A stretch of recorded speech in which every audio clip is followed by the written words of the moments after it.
Mirasee.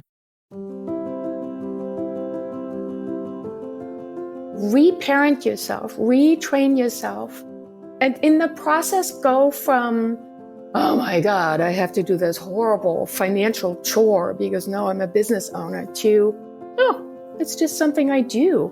Yeah, I know the finances of my business. I understand the income I've generated from this new experiment I just ran. How do you set up your coaching business for financial success from day one?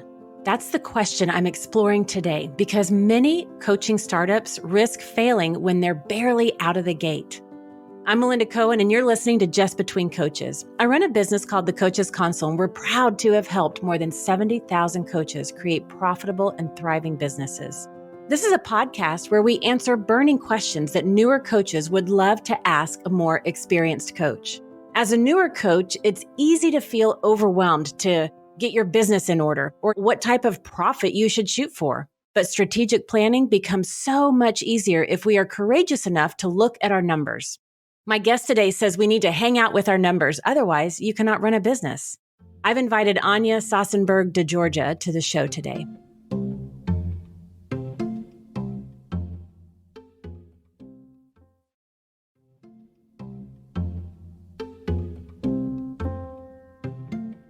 Anja is a professional certified life coach offering business and reinvention coaching to clients worldwide. She also runs monthly financial turnaround challenges, authored a book, On the Edge of Something Bigger, Empowering Steps for Retirees Who Want More Meaning, Fulfillment, and Fun.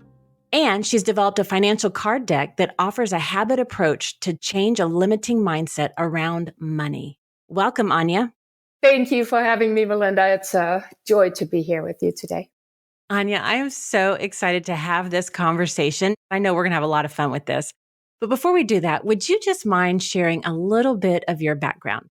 So I have a little bit of a unique background. I lived in Germany half of my life in America, lived in France.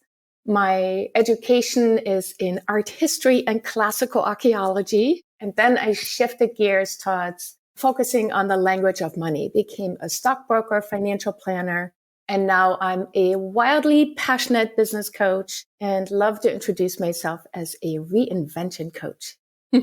Okay, that is fascinating. When I was preparing for this, I'm like, oh, that is so interesting. What is that and why do you focus on that? As long as I can remember, I have been just fascinated with the power that we have to stop and notice where we have accepted barriers and boundaries.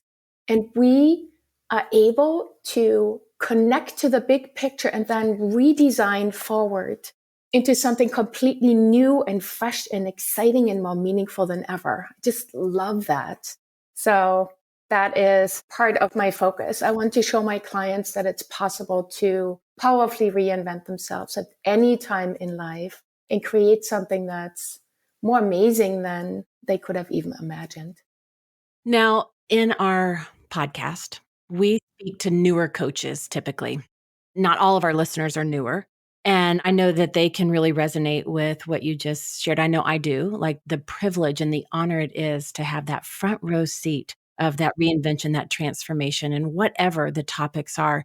And even though a lot of our listeners are newer coaches, sometimes we often will think, when I say newer coaches, some people will think younger coaches, but newer doesn't mean younger, right? And so I want to really talk to all of our listeners today in this topic of financial success, profitability, looking at our numbers. I love what you said, the language of money. How would you frame the problem for coaches when it comes to setting up your coaching practice for financial success right from day one? I think that for most newer coaches, the dilemma is that they have not run a business before. And they don't fully embrace that running a business really means a focus on two purposes. The first one, and most coaches are very clear on that, they want to make a difference. They want to have an impact and make the world a better place. That one is easy. The other piece most newer coaches forget, it's that a business exists to also generate profit. And I'm not talking about generating revenue. Most coaches get that piece, but generating profit So you have to figure out how to structure your services and your product offerings in a way that you're not only recouping whatever overhead expenses or startup expenses you have, but you want to create a healthy profit that you can then use to put your business on very healthy legs. What does that mean on very healthy legs? Let's dive into that for a second. Yeah. So most businesses that fail, they fail because they have very poor cash flow management. A business is healthy if you have built up the ability to generate profit and then use that profit in a very strategic kind of way. I think of it as meeting certain milestones. I help my clients meet financial milestones in order to gradually get to that rock solid financial health of their businesses. And I can talk more about those milestones if you'd like. But generally, having a financially healthy business is building out those buffers that make your business strong. Well, let's dive into those financial milestones. Let's say that I'm a new coach and I'm right at the very beginning. I've said, I want to do this as a business. I don't want to just dabble anymore. I really want to do this as a business. And I come to you and I'm like, okay, Anja, like whatever you say I'm going to do, help me be successful right from day one. What are those financial milestones you would help me with?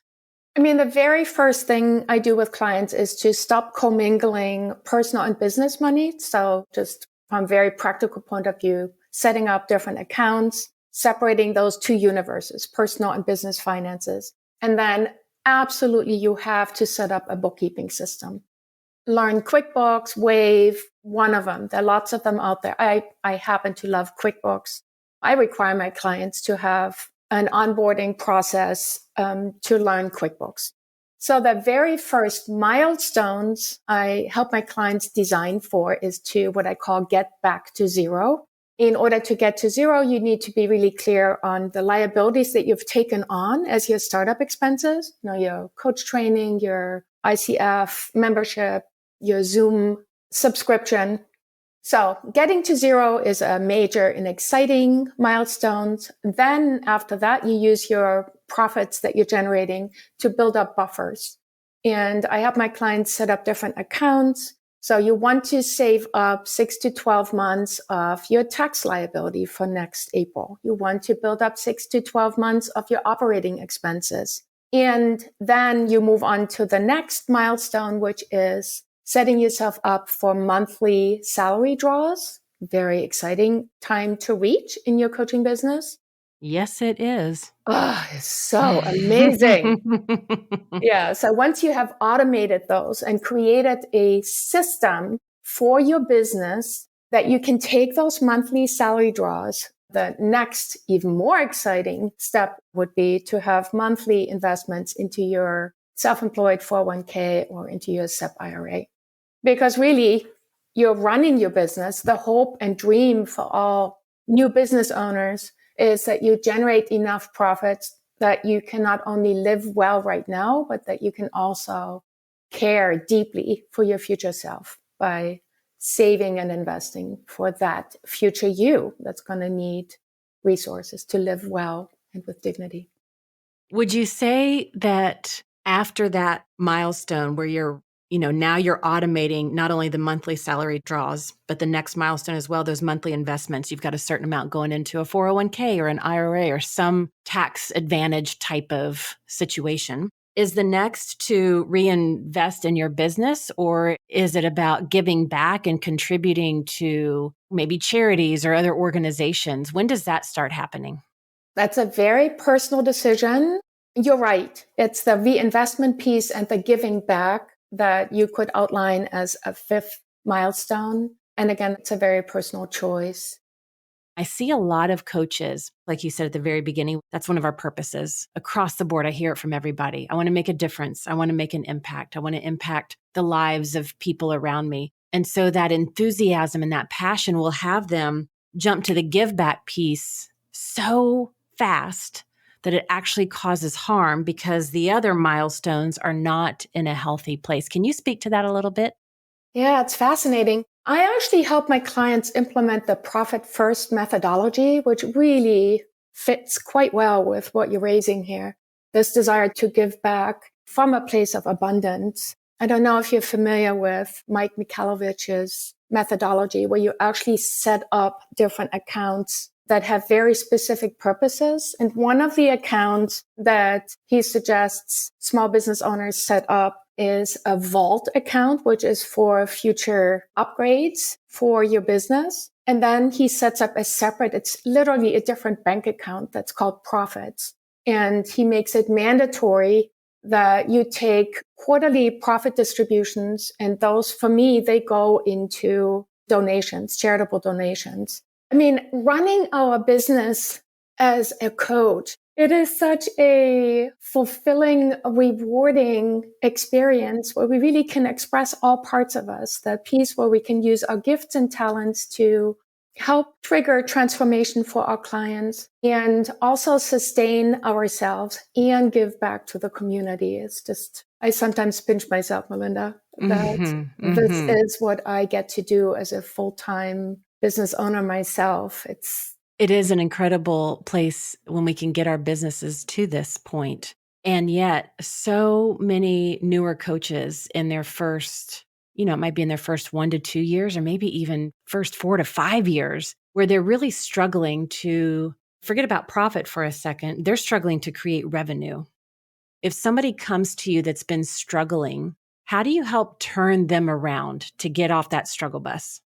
I think the most important thing is to get completely clear your values, who you are, what you stand for, to find 2% of possibilities of services and products that you're considering that allow you to feel the most fulfilled as a coach, and where you know from past experiences that you are most likely to have the most impact. And then I frame it with my clients as experiments. We come out with 2 or 3 possible experiments of services and products, and then build out a strategy to launch them. And each of these experiments we build out. There are actually 3 different types of experiments that we map out in writing. And they have financial parameters, they have time parameters, and they have a very specific loop back moment where we come back and look at, so what actually happened with the new card that you created, with the new online service that you offered, or a different niche that you're speaking to with different types of efforts. And then sort from that. It's basically soul searching. Where am I able to deliver the most value to my clients, the world, and myself? And where is the market responding in the way that I would like the market to respond to this type of offering?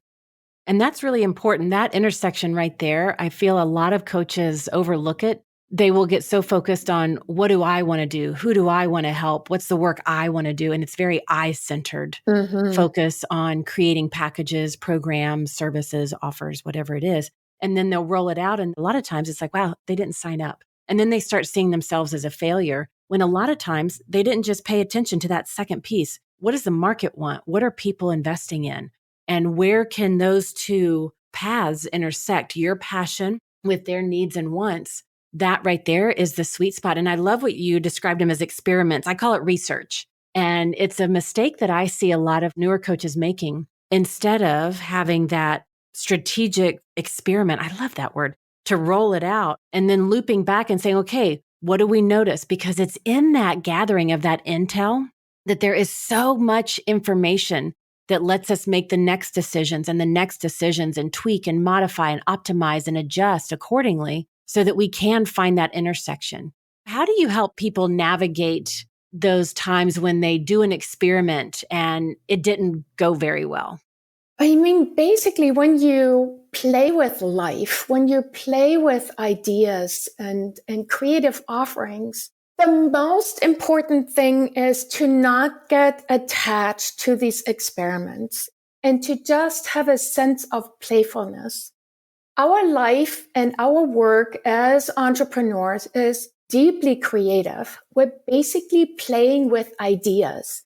We're playing with intuition. We're playing with wisdom that arises from within and offer it back to our clients. So It's that sense of non-attachment, the dance of showing up, doing the work, doing the marketing, stepping out there, offering it to the public, but also keeping it kind of playful and loose and knowing that we don't know what the world is ready for right now. So I think it's that dance between really showing up, being committed and sincere and hardworking and detailed oriented, but then also just letting it go and saying, this is what I want to offer right now. And just being curious about what the world says to that. It's very funny. I oftentimes think that money, time, and calories are kind of similar in that way. I love that. We think we know where we're spending our time. We think we know where we allocated our calories or our dollars, but we really don't. We have a bias on how we allocate resources. We think we know, but really, if it's something that's really easy and we just really want it, we completely overestimate how much we have allocated. And if we hate it, we completely blow it out of proportion the other way. So when we're building out these offerings for the world that we love and that we're passionate about, we have to see, how do we feel? How joyful are we as we're offering that?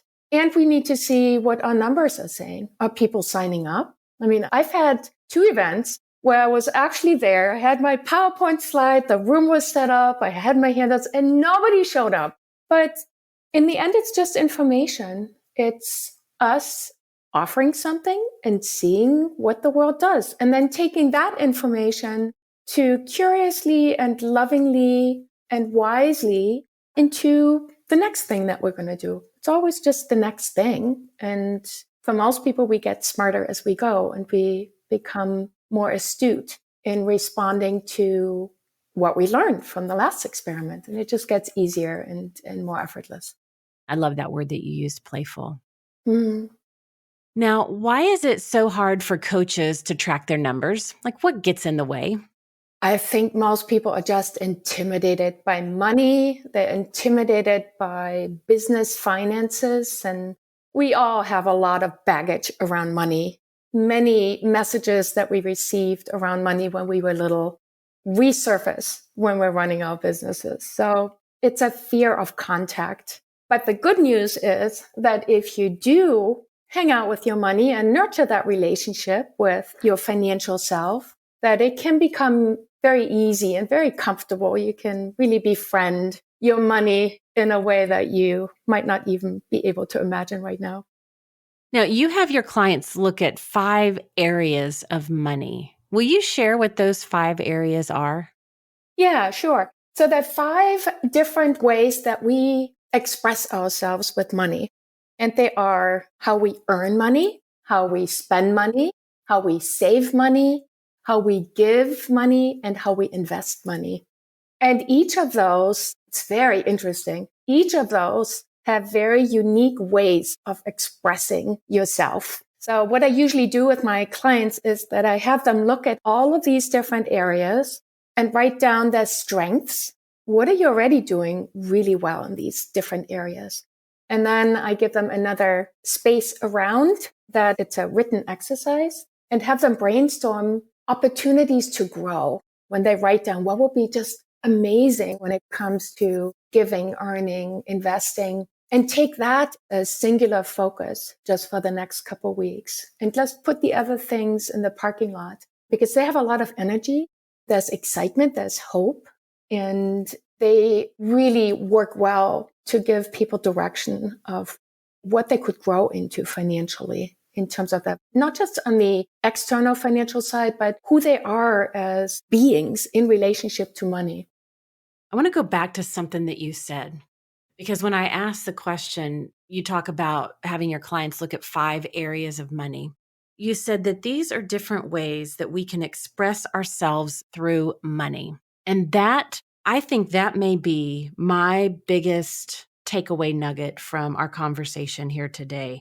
When I think about earning, it's like, how do I want to express myself through money in this area of earning? And I think instead of it being something that I do, or I have to create, or I have to go out and accomplish something. Like, how do I want to express myself? That's a different way of thinking about it. Or when it comes to spending, how do I want to express myself? And if I were to sit down, which I did a number of years ago, I had my money in order and then money issues came back up. My money got really messy. I had to get my money back in order again. And I had to look at these different categories. And it's like, how am I being when it comes to spending? If somebody looks at my spending patterns, habits, how would they describe me and how I'm expressing myself? And that began to shed a lot of light. So I really love how you said the ways that we express ourselves through money. Can you talk more about that? Yeah, it is endlessly exciting to me to think and talk about that. The things that show up with money show up in all other areas. If like earning, for example, is a quality of claiming our value, our worth. If you are stuck in the area of earning, of standing tall and saying, what I have is important and I expect an equal exchange, if that's something that's happening in the arena of money, that probably is also happening in other areas of your life. Like in, sex is coming to mind first for me here, or in any type of relationships that you're in. These are basic qualities that we express in these different languages: time, food, money, relationships. So the hopeful and exciting message here is that if you make progress in the example of earning, then you find some healing, you find some deeper alignment with what you really want, what you're really capable of. It will then trigger healing and shifts in other areas of your life as well, in relationships, in time, in your relationship with food. And it's just so wildly exciting. And the reason that I am so fascinated with the area of money, because there is a huge ROI when you work on something that has as much stuck energy as money. The amount of discomfort and resistance and shame and fear and overwhelm that most people have when it comes to even thinking about their money is tremendous. So if you look at it that way, there's all this negative emotion that's tied for most of us to our money. If you can tackle that, especially for newer coaches, how incredible is that? You're not only giving your business a better chance to thrive and to grow, but if you think about it, all of your clients have all of these strong emotions as well. If you do this, what I call money work, you will also be able to serve your clients when they bump into their own money issues, and you will be able to be there for them and hold them and support them and empower them in a way that you might not have been able to had you not really embraced the finances of your business as an opportunity to just totally reinvent who you are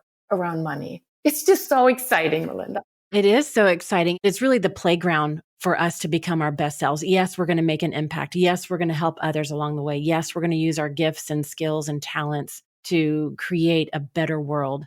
And we have to often fall apart so we can come back together in new ways, because what's going to create a successful business is not going to necessarily come from who you are when you start your business, but who you become on the way to creating your business. And this money work is such an important piece. I often run into coaches when they're in their first few years and they're not doing the work. They're not paying attention to these 5 areas of money. How are they claiming their own value and their worth and paying attention to their capacity to receive? And so as a result, the only thing that's left in that vacuum is the fears in our heads. They just get louder. Those villains just get louder. Not good enough. Who am I to charge so much? I'm just getting started. I don't know. I don't have these certifications. I don't have this. I don't know that.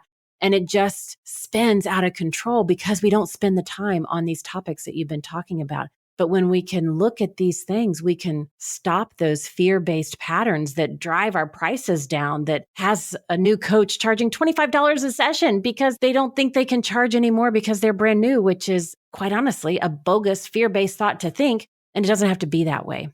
So you said the area of earning is really about a quality of claiming your own value. Like, what's the area of spending all about? What's going on there?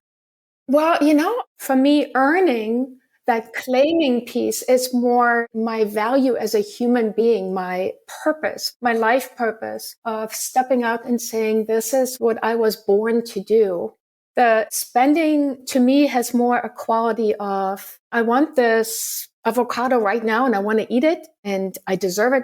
It's very immediate and it's not very respectful sometimes of others. It feels in the moment, but the earning piece, it's much bigger. It's purpose and meaning and what's my life all about.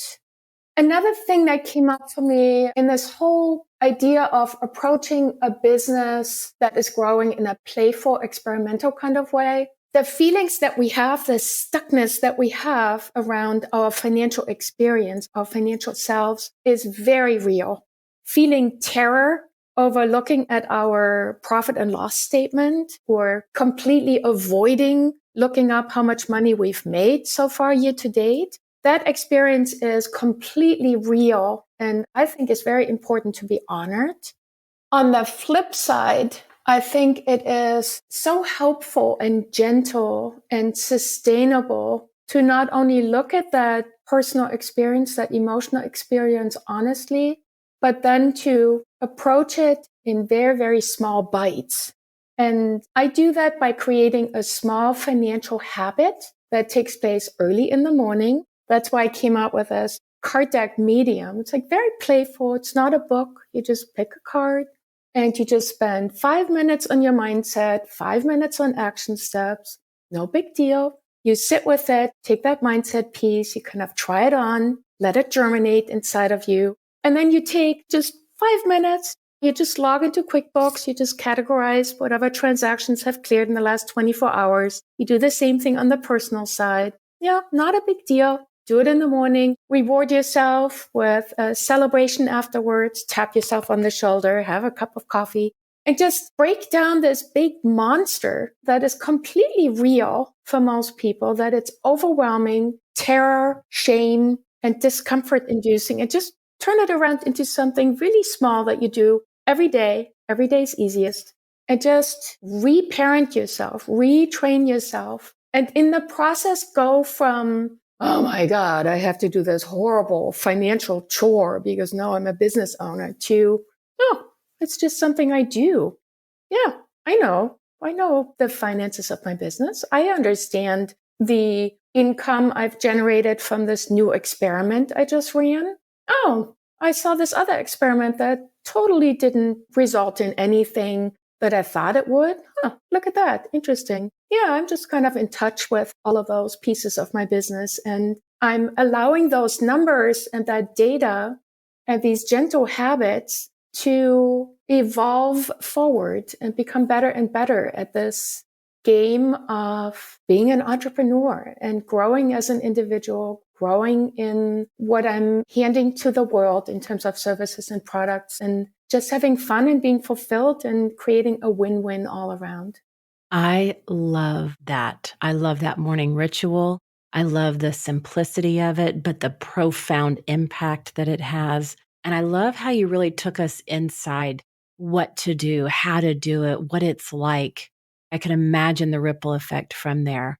And, Anja, we could keep talking about this, I'm sure, for days and weeks. And I want to summarize what we've talked about so far in this conversation.